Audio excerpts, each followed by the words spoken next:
ఎలా ఉన్నారు? ఈరోజు నేను మీ అందరినీ 2000 సంవత్సరాల వెనక్కి తీసుకువెళ్తాను. లూదియా అనే మహిళ యూరప్‌లో మొదటి క్రైస్తవ చర్చ్ ప్రారంభం గురించి నేను మీకు చెప్పాలి అనుకుంటున్నాను.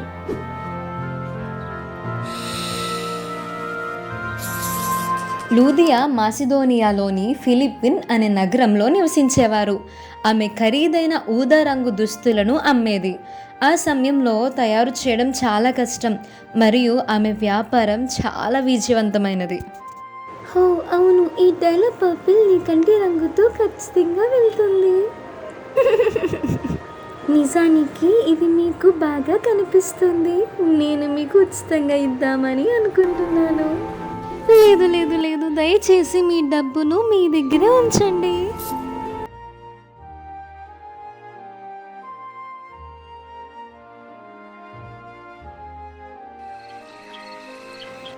త్వరగా పదండి, మిగిలిన అమ్మాయిలు ఇప్పటికీ మన కోసం ఎదురు చూస్తున్నారని నేను అనుకుంటున్నాను.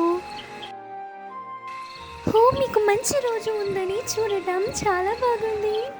లూదియా జడ్జ్ కాదు, కానీ ఆమె సజీవ దేవుణ్ణి నమ్ముతుంది కాబట్టి తరచుగా ఇతర స్త్రీలతో కలిసి ప్రార్థన చేయడానికి వచ్చేది. ప్రియమైన దేవుడా, నా జీవితంలోని అన్ని ఆశీర్వాదాలకు నీకు వందనాలు. కానీ ముఖ్యంగా మీ ఇష్టాన్ని నెరవేర్చడానికి నాకు సహాయం చేయండి. శాశ్వతమైన విలువైన విషయాలను కనుగొనడంలో నాకు సహాయం చేయండి. ఆమేన్. ఇంతలో సౌలు తన స్నేహితులు సీలాస్, లూకా మరియు తిమోతితో కలిసి సముద్రం మీదుగా మిషనరీ ప్రయాణంలో ఉన్నారు.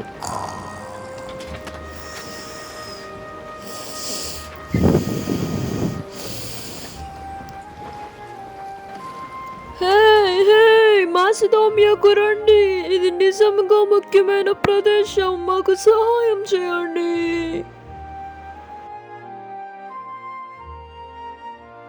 అందరూ మేల్కొనండి, నాకు ఒక వింత కల వచ్చింది. ఆయన గురించి ప్రజలకు చెప్పడానికి మనం మాసిదోనియాకు వెళ్ళాలని యేసు కోరుకుంటున్నాడని నేను ఖచ్చితంగా అనుకుంటున్నాను. మేము కేవలం మరో 5 నిమిషాలు తీసుకోవచ్చా? లేదు లేదు, మనం వెంటనే వెళ్ళాలి. ఇది టెర్షీష్లో ఉందని మీకు తెలుసు. అయితే యేసు స్వయంగా నాకు అతని గురించి ప్రతి విషయం స్వయంగా చెప్పాడు. అది నమ్మశక్యం కదా? పౌలు మరియు అతని స్నేహితులు మాసిదోనియాకు ప్రయాణించారు మరియు వెంటనే లూదియా ఉన్న ఫిలిప్పిన్ పట్టణానికి వచ్చారు. కానీ ముఖ్యంగా మీ ఇష్టాన్ని నెరవేర్చడానికి నాకు సహాయం చేయండి. శాశ్వతమైన విలువైన విషయాలను కనుగొనడంలో నాకు సహాయం చేయండి. ఆమేన్. నేను విన్నాను, మీరు సజీవ దేవుణ్ణి ప్రార్థిస్తున్నారు. అవును, మేము చేస్తున్నాము. అయితే ఆయన కుమారుడైన యేసుక్రీస్తు గురించి మీరు విన్నారా? అతను మన పాపాల కోసం చావడానికి భూమి మీదకి వచ్చారు. సజీవ దేవుడు నాకు తెలుసు, కానీ యేసు అనే ఈ పేరు మీ గురించి మేము వినలేదు.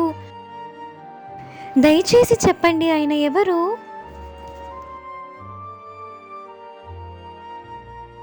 నా ప్రాణాన్ని రక్షించిన వ్యక్తి యేసుక్రీస్తు. మనలను పాపం నుండి రక్షించడానికి భూమి మీదకి వచ్చిన దేవుని సొంత కుమారుడు. నేను దమస్కు వెళ్లే మార్గంలో అతనిని మొదటిసారి కలిశాను. ఆ తర్వాత నా జీవితం పూర్తిగా మారిపోయింది. ఇప్పుడు యేసు నా హృదయంలో నివసిస్తున్నాడు. నేను కూడా నా హృదయంలో యేసును స్వీకరించాలని అనుకుంటున్నాను. ఏమి చేయాలి ఆయన శిష్యురాలుగా అవ్వడానికి? మీరు కొత్త జీవితం గడపాలని మరియు పూర్తిగా దేవుని కోసం జీవించాలని మీరు కోరుకుంటున్నట్లు చూపించాలనుకుంటే మీరు పశ్చాత్తాపం మరియు పాప క్షమాపణకు బాప్తీసం పొందవచ్చు.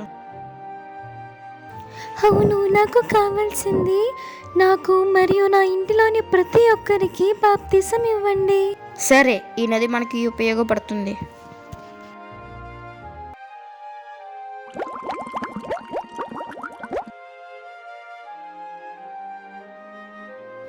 పౌలు గారు, నేను ప్రభువునకు నమ్మకంగా ఉన్నానని మీరు విశ్వసిస్తే నేను దీని గురించి చాలా వినాలి అనుకుంటున్నాను. దయచేసి నా ఇంటికి వచ్చి ఉండండి. సరే, మేము ఉండడానికి ఇష్టపడుతున్నాము.